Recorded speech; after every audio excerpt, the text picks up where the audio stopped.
canım. Ya kulağınıza bir tane ben bağırıp gözenlemesi koyun konaklarımızın sağlığına. Meclisimizin sağlığına kulak alsak, Babək kurban olur. Elimizin konaklarımızın hamısının sağlığına. Bir bağırıp gözenlemesi bu havya. Muhayyid ediyorlar Azerbaycan'da. Ay əsasada budur, bu belə. Güzəşdir, Arsan ustası.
Hər ocaq getirməz, hər ana doğmaz, dünyaya təhkəri çək edənləri.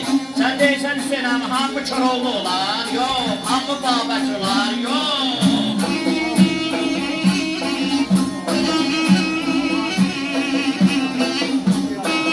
Kimi ömür sürdü, kim verdi bada, kimi doğmalaşdı, kim döndü yada.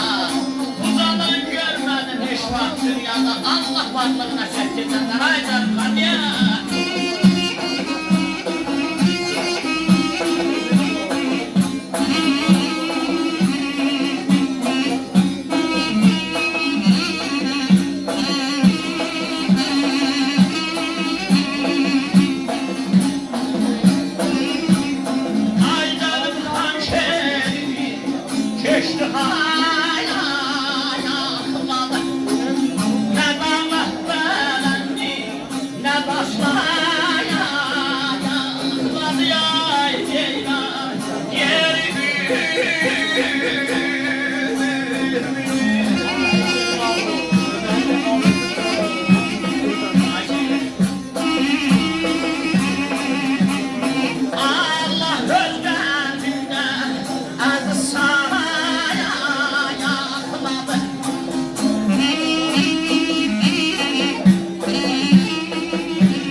Sağ ol aşkım. Ayşe sen de sağ olun. Hayvan Mahmut.